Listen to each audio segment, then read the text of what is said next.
ശബരിമല ശബരിമല ശബരിമല സ്വർണ്ണപ്പാളി ഉണ്ണികൃഷ്ണൻ പോറ്റി. ഇതാരാ കണ്ടുപിടിച്ചത്? ഇവരാരും കണ്ടുപിടിച്ചേ? ഈ വാർത്ത ബ്രേക്ക് ചെയ്യുന്ന ചാനലാണോ ഇത് കണ്ടുപിടിച്ചത്? നിങ്ങളല്ലേ?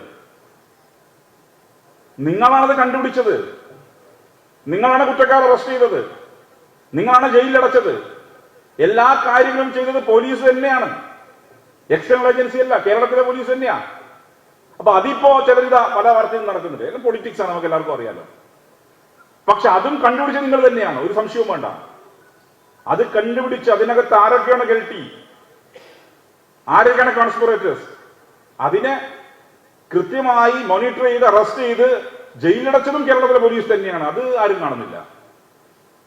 പകരം അതും ഇതാ പ്രതികൾ ഇറങ്ങിപ്പോകുന്നു എന്നാ പറയുന്നത്. കുറ്റപത്രം കുറ്റമറ്റ രീതിയിൽ കൊടുക്കലാണ് നിയമത്തിന്റെ പണി. അല്ലാതെ അതിപ്പോ അത് റൂൾ ഉണ്ടല്ല, ബെയിലീസ് റൂൾ ആൻഡ് ജയിലീസ് എക്സെപ്ഷൻ എന്നാ. അതാണ് നിയമത്തിന്റെ രീതികളുണ്ടല്ലോ.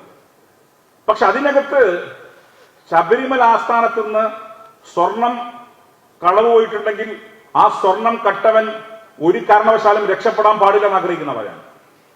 കാരണം ദൈവത്തിൻ്റെതാണ് സ്വത്ത്.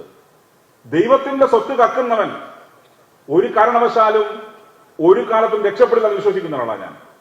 അവർ പൂർണ്ണമായും പിടിക്കപ്പെടണം, അവരെ പൂർണ്ണമായും തുറങ്കിലടക്കണം.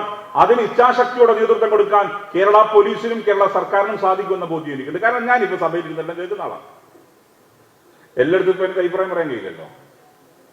രണ്ടു വാദവും കേൾക്കുന്നുണ്ട്, ഗവൺമെന്റ് പക്ഷവും കേൾക്കുന്നുണ്ട്, പ്രതിപക്ഷത്തിന്റെ പക്ഷവും കേൾക്കുന്നുണ്ട്. അപ്പൊ അതിൽ നിന്ന് ഒരു അൺബയസ്ഡ് ആയി അല്ലെങ്കിൽ ഒരു ജൂറി ജഡ്ജിനെ പോലെ ഇരുന്ന് കേൾക്കുന്ന ഒരാളെന്ന നിലക്ക് എനിക്കതിനെ കുറിച്ച് ബോധ്യമുണ്ട്. പൂർണ്ണമായും എല്ലാ ആളുകളും തുറങ്കലടക്കപ്പെടും, എല്ലാ ആളുകളും ശിക്ഷിക്കപ്പെടും. ശിക്ഷ എന്ന് പറഞ്ഞാൽ ഷൂട്ട് എക്സൈറ്റില്ലല്ലോ. നമ്മുടെ നിയമത്തിന്റെ ഇപ്പൊ നിങ്ങൾ വിചാരിച്ച പോലെ ഇപ്പൊ ചാനലുകൾ പറയുന്ന പോലെ പിടിച്ചാൽ അപ്പം തന്നെ വെടിവെച്ചു പറ്റില്ല. അതിന് നിയമപരമായ കുറെ പ്രൊസീഡിങ്സ് ഉണ്ട്. അതിന്റെ അടിസ്ഥാനത്തിൽ ഒരു സംശയവും വേണ്ട, ശബരിമലയിലെ സ്വർണം കട്ടവൻ ശിക്ഷിക്കപ്പെടും എന്ന വിശ്വാസം എനിക്കുണ്ട്. അതൊരു വിശ്വാസമാണ്. ആ വിശ്വാസം അതാണ് എന്നെ മുന്നോട്ടേക്ക് നയിക്കുന്നത്.